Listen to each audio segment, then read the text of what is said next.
Hi dears, അപ്പം ഞാൻ ഇത് ഇഡ്ഡലി കഴിക്കുകയാണ് കേട്ടോ. അപ്പോൾ ഇന്ന് ഇഡ്ഡലിയാണേ, ഇഡ്ഡലിയും സാമ്പാറുമാണ് കേട്ടോ. അപ്പോൾ ഇങ്ങനെ ആരെങ്കിലും കഴിക്കാറുണ്ടോ എന്നൊന്ന് പറയണേ. ഇതേ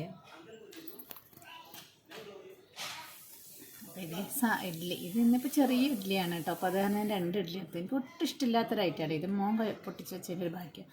ഒട്ടും ഇഷ്ടമില്ലാത്തൊരു ഐറ്റം ആയതുകൊണ്ട് തന്നെ ഇത് ഞാൻ ഇങ്ങനെയാണ് കേട്ടോ കഴിക്കാറ്. ഒരുപാട് സാമ്പാർ എടുക്കുവേ, എന്നിട്ട് അതിനകത്തുള്ള കഷ്ണങ്ങളൊക്കെ അങ്ങനെ ഉടച്ച് ചേർത്തിട്ട് അതെല്ലാം കൂടി ചേർത്തിട്ടാണ് കേട്ടോ നമ്മുടെ ഇഡ്ഡലിയും കൂടെ കുഴക്കുക. അപ്പോൾ ആ ഇഡ്ഡലിയുടെ ടേസ്റ്റ് ഒന്ന് മാറി കിട്ടുമല്ലോ. അപ്പോൾ സാമ്പാറായിരിക്കും കൂടുതലെടുക്കുക. അപ്പം ഞാൻ ശരിക്കും പറഞ്ഞാൽ ഞാൻ 1.5 ഇഡ്ഡലിയൊക്കെ കഴിക്കാറുള്ളൂ. ഇതിപ്പം ചെറിയ ഇഡ്ഡലി ആയത് കാരണം ഞാനൊരു 2 എടുത്തിട്ടുണ്ട്. ഇത് മോൻ്റെ ഒരു പീസാണ് കേട്ടോ. അപ്പോൾ ഞാനിങ്ങനെ കഷ്ണങ്ങളൊക്കെ ചേർത്ത് ഉടച്ചിട്ടാണ് കേട്ടോ. അപ്പോൾ ഇങ്ങനെ ആരെങ്കിലും കഴിക്കുന്നവരുണ്ടോ?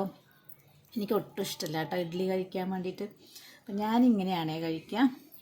കഷ്ണങ്ങൾ നന്നായി ഉടച്ച് ചേർക്കും, എന്നിട്ട് അതിനകത്ത് ഇത്തിരി ഇഡ്ഡലി എടുക്കും. അങ്ങനെയാണ് കേട്ടോ ഞാൻ കഴിക്കുക. അപ്പോൾ ഇങ്ങനെ ആരെങ്കിലും ഇഡ്ഡലി കഴിക്കുന്നവരുണ്ടോ? ഞാൻ ഇങ്ങനെയാണ് കേട്ടോ കഴിക്കുക. എനിക്ക് ഇഡ്ഡലി ഒട്ടും ഇഷ്ടമല്ല. ഇപ്പോൾ ഒരുപാട് സാമ്പാർ ഒഴിച്ചിട്ട് അങ്ങനെയാണ് കേട്ടോ ഞാൻ ഇഡ്ഡലി കഴിക്കുക. അപ്പോൾ എല്ലാവരും ബ്രേക്ക്ഫാസ്റ്റ് കഴിച്ചോ? ഞാൻ കഴിച്ചിട്ട് വരട്ടെ.